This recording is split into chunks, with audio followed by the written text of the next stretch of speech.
I'm a part of a Facebook group that is open to only pastors. And every so often, someone asks a pretty good question that kind of gets all the pastors talking.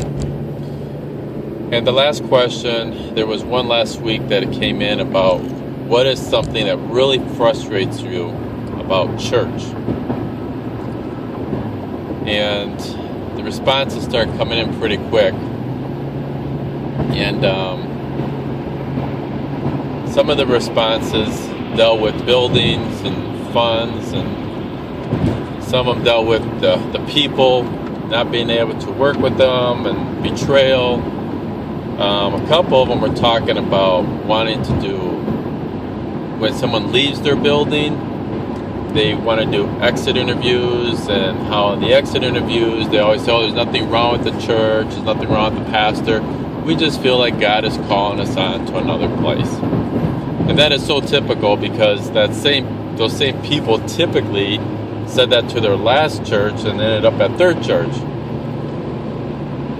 So anyways, people use that generic phrase, oh, we just feel like God is calling us to do X, Y, Z. And you know that's not really true, because God doesn't call anybody to jump from one location to another.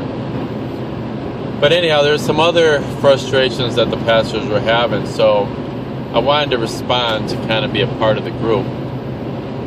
And found it a little more difficult, because I'm not as frustrated as I used to be. There used to be a lot of things I used to be frustrated about when I was doing traditional church, and when church was a building instead of people, because you had to take care of that building. You had to try to appease the people and make sure they stayed, and if things weren't going, the climate wasn't right, you had to find out from the people what was going on so you could change things and change your sermons and work with things in order to appease the people. Even though underlyingly we don't appease the people, we ultimately do, because of the fact that without the people there wasn't going to be a building, and I wasn't going to get a paycheck, etc., etc. So I think for the most point, if a pastor says, oh, I don't appease the people, I just say it the way it is, yeah, well, ultimately they probably do, because it almost has to be done. But with organic church, I have found that it's a lot different now. So it actually took me time to figure out what I was going to respond. And my response was sincere. My response was, my frustration now is, I wish I had more strong Christians that could help with the newly saved Christians. The second part of my response was, I wish there was more Christians that we were working with that knew how to disciple new Christians. So it is a struggle that we have.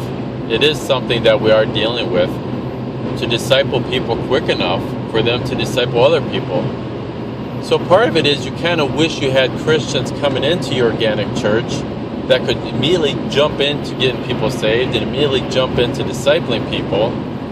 But at the same time, you find that there aren't too many already Christians that can jump into that.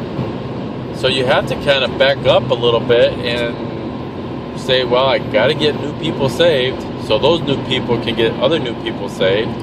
And I got to disciple these new people so that they will know how to disciple their new people. So there is a catch there. It does take time to develop those relationships. Yet in a traditional church, I don't think very few people actually had really good relationships. They had acquaintances, plenty of acquaintances. I had plenty of acquaintances. But for relationships, it was just a handful maybe. But it was an interesting question. I think a lot of pastors would agree that there are probably a lot of problems they have that they wish they could just eliminate altogether, because they don't really see it to benefit the kingdom.